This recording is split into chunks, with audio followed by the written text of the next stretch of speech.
आप देख रहे हैं अल्फा डिफेंस हिंदी में आपका स्वागत है। आज के इस वीडियो में हम लोग बात करेंगे नौगांव में हुए ब्लास्ट के बारे में। सबसे पहले इवेंट को समझ लेते हैं कि हुआ क्या है। जम्मू कश्मीर के नवगाम पुलिस स्टेशन में एक ब्लास्ट हुआ है और ये ब्लास्ट हुआ है रिकवर हुए अमोनियम नाइट्रेट में। इस ब्लास्ट में कई लोगों ने अपनी जान गंवाई है और कई लोग सीरियस हैं। लेकिन इस ब्लास्ट के बाद में जो स्टेटमेंट्स आए हैं उसको लेकर बहुत सारे लोगों के बहुत सारे क्वेश्चंस भी हैं। इन सभी चीजों को डिटेल में समझने के लिए आइए टाइमलाइंस को समझते हैं और सीक्वेंस में समझने की कोशिश करते हैं कि एग्जैक्टली यहाँ पर हुआ क्या है। लगभग 5 दिन पहले 10 नवंबर भारत के लिए एक बहुत बड़ा दिन था। इस दिन भारत की सिक्योरिटी एजेंसीज ने एक डीपली बरीड टेरर नेटवर्क को खोदकर निकाला था और पूरे देश में लगभग 3.2 टन एक्सप्लोजिव्स को रिकवर किया था। इस पूरे प्रोसेस में जम्मू कश्मीर पुलिस का रोल काफी सिग्निफिकेंट रहा था और ये पूरा का पूरा ऑपरेशन जम्मू कश्मीर पुलिस ने ही लीड किया था।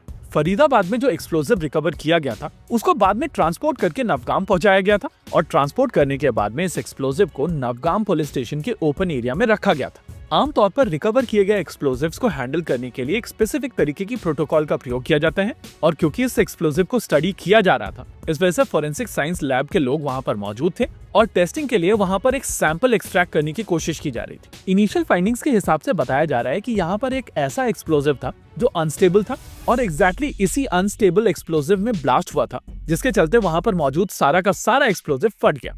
अब इस मोमेंट पर अगर आप दूसरे टेंजेंट्स को कनेक्ट करने की कोशिश करेंगे तो आपको 3-4 चीजें और समझ में आएंगी। एक, इंडिया टुडे की तरफ से रिपोर्ट किया गया था कि पाफ यानी कि पीपल्स एंटी फेसिस फ्रंट जो एक जैश-ए-मोहम्मद का टेररिस्ट ऑर्गेनाइजेशन है उसने इस ब्लास्ट की रेस्पॉन्सिबिलिटी ली थी। लेकिन उसके तुरंत बाद जम्मू कश्मीर पुलिस की तरफ से ट्वीट किया जाता है और बताया जाता है कि ये न्यूज फेक न्यूज है और ऐसा कुछ भी नहीं।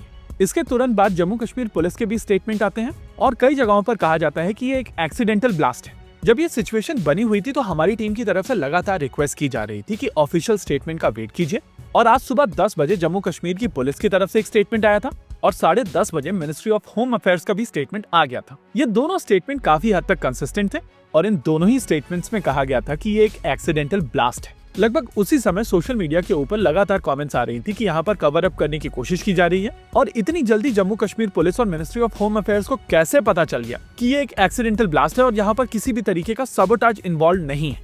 देखिए, मिनिस्ट्री ऑफ डिफेंस और जम्मू कश्मीर पुलिस की तरफ से ये चीज नहीं कही गई थी कि यहाँ पर सबोटाज नहीं हो सकता है। उनकी तरफ से केवल इतना कहा गया था कि ये ब्लास्ट एक्सीडेंटल है। इस मोमेंट पर हम लोगों को एक्सीडेंट की डेफिनेशन समझ लेनी चाहिए। जो चीज अनएक्सपेक्टेड या अनइंटेंशनल तरीके से होती है उसको आप एक्सीडेंट कहते हैं। नेचुरल है कि जम्मू कश्मीर पुलिस नहीं चाहती थी कि उनके पुलिस स्टेशन के अंदर एक धमाका हो और उसमें उनके लोग मारे जाएं।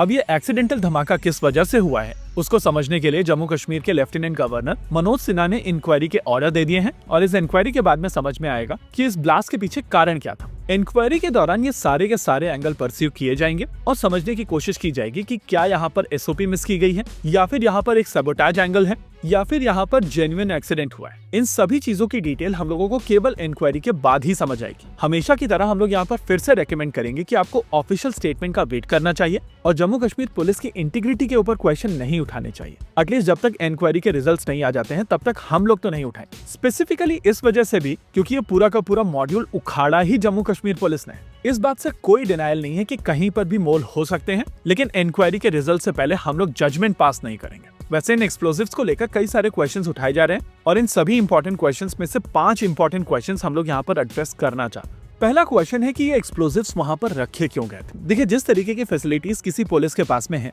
वो उसी का प्रयोग करेंगी और ये हमारा भी मानना है कि जम्मू कश्मीर जैसे सेंसिटिव इलाके में हम लोगों के पास में बेहतर फैसिलिटीज होनी चाहिए। दूसरा क्वेश्चन पूछा जा रहा है कि यहाँ पर अमोनियम नाइट्रेट में ये डेटोनेटर्स के बिना किस तरीके से एक्सप्लोजन हो गया। देखिए, ये प्योर अमोनियम नाइट्रेट नहीं है, यहाँ पर फ्यूल ऑयल मिक्स है और दूसरे पेरोक्साइड भी यहाँ पर मौजूद है। ऐसे में कोई भी कॉम्पोजिशन कभी भी एक्सप्लोड हो सकता है और इनको स्पेसिफिकली डेटोनेटर्स की आवश्यकता नहीं होती है। हालांकि फिर भी यहाँ पर एक ट्रिगर मैकेनिज्म की आवश्यकता है और ये समझना पड़ेगा कि वो एक्सीडेंटली कैसे मिली।